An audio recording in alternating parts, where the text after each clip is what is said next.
मृत्यु केवल वो नहीं होती जिसमें सांसों का चलना बंद हो जाता है। एक मृत्यु वो भी होती है जिसमें इंसान की नैतिकता का पतन हो जाता है, जिसको आध्यात्मिक मृत्यु कहते हैं। नमस्कार, मैं संजय गंगवार प्रयास सेवा समिति की ओर से। आज अगर देखें एक सामान्य व्यक्ति भी या देखें तो एक नशा करने वाला व्यक्ति भी एक आध्यात्मिक मृत्यु के दौर से गुजर रहा है। यानी एक सामान्य व्यक्ति के साथ भी जीवन में कई तरह की समस्याएं उसके कर्मों की वजह से आ जाती हैं, और एक नशेबाज व्यक्ति के जीवन में भी उसके कर्मों के परिणाम स्वरूप ऐसी समस्याएं आ जाती हैं जिसकी वजह से वो पूरा जीवन, अगर कहें, डर, तनाव, चिंता, दुख ऐसी स्थितियों में होकर जी तो रहा होता है, लेकिन वो ये नहीं समझ पा रहा होता है कि वास्तव में उसकी ये आध्यात्मिक मृत्यु का दौर है। यानी आध्यात्मिक मृत्यु का दौर किस लिए? क्योंकि उसकी नैतिकता कहीं ना कहीं पूरी तरह से परास्त हो गई है। वो समझ ही नहीं पा रहा होता है कि सोच तो ठीक रख रहा है, वो कोशिश भी कर रहा है, लेकिन वो कोशिश ये भूल जाता है उस नैतिकता के पतन के साथ साथ कर रहा है, ना कि नैतिकता के पतन के उत्थान के साथ कर रहा है। सब लोग प्रयास करते हैं। अगर नशेबाज की खास तौर से बात करूं मैं यहाँ, उसके परिवार के सदस्य भी ये बात करते हैं कि उसको एक जीवन अच्छा जीने के लिए हम एक अच्छी मदद करना चाहते हैं, लेकिन मदद उस तक तो पहुंच ही नहीं रही है।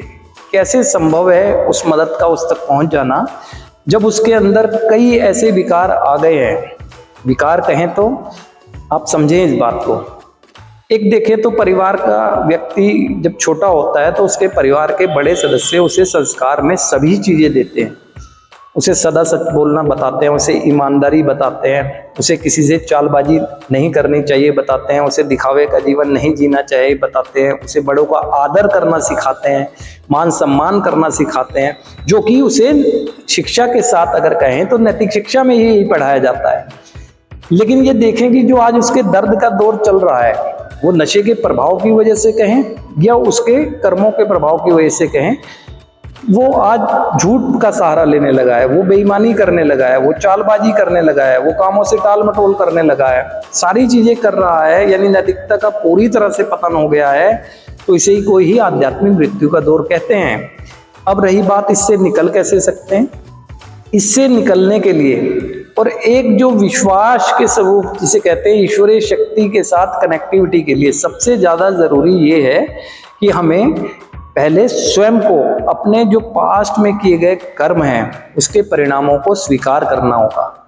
और आने वाले जीवन में डे बाय डे बहुत बोल चुके हम झूठ, बहुत कर चुके हम चालबाजियाँ, बहुत कर चुके हम टाल मटोल, बहुत कर चुके हम आगे आगे अपने आप को एक तरह जस्टिफाई करना।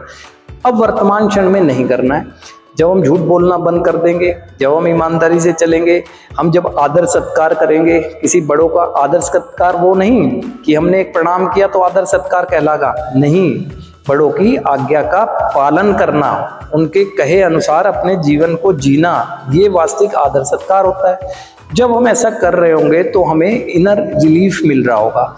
इनर रिलीफ मिल रहा होगा तो हमारी अंतरात्मा को संतुष्टि मिल रही होगी। आत्मा जो परमात्मा का अंश है, जब ये सुकून से होगी, इसे संतुष्टि मिल रही होगी, तो कनेक्टिविटी सीधी सीधी उस परमात्मा से होगी। तो जाहिर सी बात है जो हमारी प्रार्थनाएं होंगी वहां तक पहुंचेंगी भी, और हम एक समय ऐसा महसूस करेंगे कि इस आध्यात्मिक मृत्यु के दौर से निकलकर हम आध्यात्मिक विकास करने लगे हैं। जब आध्यात्मिक विकास होने लगेगा तो हमें दिखेगा कि जो प्रार्थना हम अपने बेहतर जीवन के लिए कर रहे हैं उसमें वास्तव में हमें जो कर्म की शक्ति मिल रही है और जो हमारे कर्मों से परिणाम आ रहे हैं उससे वास्तव में हमें एक सहज स्थिति महसूस होती है। तो आज हमें देखना चाहिए किसी भी जीवन की समस्या, चाहे वो नशे के प्रभाव की वजह से हुई हो या एक सामान्य व्यक्ति के जीवन में आई हो, तो सबसे सही रास्ता ये है कि पहले मैं अपने को पहचानूं कि कहीं मेरे जो संस्कार में मिले गुण थे वो अब अवगुण में तो नहीं बदल गए हैं। अगर बदल गए हैं तो जाहिर सी बात है मैं फिर इस आध्यात्मिक मृत्यु के दौर में बाध्य हो जाऊंगा नरकीय जीवन जीने के लिए। तो सबसे पहले है कि मुझे ये सभी चीज़ों को अपनी ठीक करना होगा। अंतरात्मा को सुकून मिलेगा। फिर जो विश्वास के साथ मैं प्रार्थना करता हूँ तो उससे मुझे हिम्मत और शक्ति बढ़ती हुई भी दिखेगी। और एक जैसे अच्छे जीवन की जो कल्पना परिवार कर रहा है और नशे से पीड़ित व्यक्ति भी कर रहा है, वो बहुत संभव है कि वो संभव हो जाएगा। भी उस ईश्वर का वादा है कि जब हमें जन्म का अवसर दिया है तो हमारे को वो खुशी का अवसर भी मिलेगा, लेकिन वो मिलेगा हमें अपने कर्मों से। तो आज के लिए आप समझे इस चीज को। आज के लिए इसी चर्चा को मैं यहीं समाप्त करता हूँ। धन्यवाद।